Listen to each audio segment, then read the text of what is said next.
Hey everyone, this is Tim from Your 6 Studios. Today in this video, I'm going to show you how to disconnect and forget your PlayStation 5 controller or Xbox controller on your iPhone SE. So on the iPhone, you want to swipe down from the top.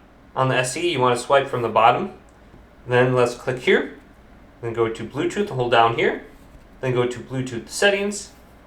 Then under this screen, we want to go to our controller, DualSense Wireless Controller, and tap the little eye icon right here, the blue part.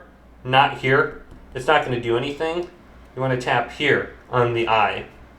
Then we're going to be brought to the screen where we can disconnect it to turn it off. Or we can go to where it says forget this device. So you can see it's turned on. If I tap disconnect, it's going to turn off the controller.